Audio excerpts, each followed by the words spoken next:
So I trust what the majority of doctors. Okay, so let me talk a little bit about what this guy's saying. He's saying that, well, most doctors say you should do X, Y, and Z, and so I trust most doctors. But the reality is that a lot of science is based on consensus, and consensus means there's disagreement. So, and when there's disagreement, it means, certainly there's more to learn. And science, even though we have guidelines and we have a lot of information, we aren't all knowing. So what this person did was inadvertently say he gave his critical thinking to the majority of doctors who may or may not have blind spots. It signals to me, if I'm listening to this person, that he's not trustworthy, he's not intellectual, and you should just disregard what he's saying. It's really just a shame. Okay, so in society, people have different skills, and this is a great example of it because you're obviously skilled, you're a physician.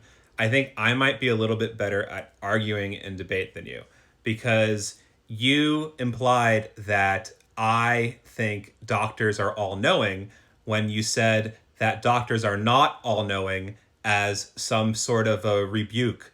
I am aware of the fact that consensus is not unanimous. And if you look back in time, you will see that the medical consensus was different than it is now. And that's because when there is a credible challenge to the consensus on a medical issue, the medical consensus updates. It's the same thing with scientific consensus in other fields. I think what this guy is upset about is the fact that he disagrees with the consensus of his fellow professionals in his own field, and they don't agree with his contention. So they are not updating the consensus. And so he's mad that I'm deferring to all of his colleagues rather than him.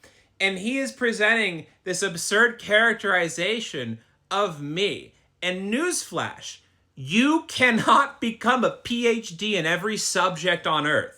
We live in a society where there are products, individual products, that no one can individually make. Like, for example, I'm filming this on a smartphone.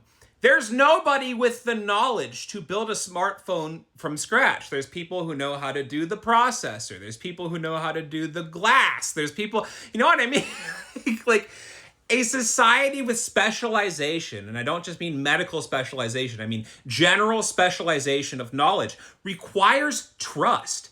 And to acknowledge that and to see the limits of my own knowledge, I don't think that makes me some sort of untrustworthy, unintelligent person. Also, it's very funny that I'm also in bed. We're both in our beds yelling at each other on the internet. But sir, that is my response to your response.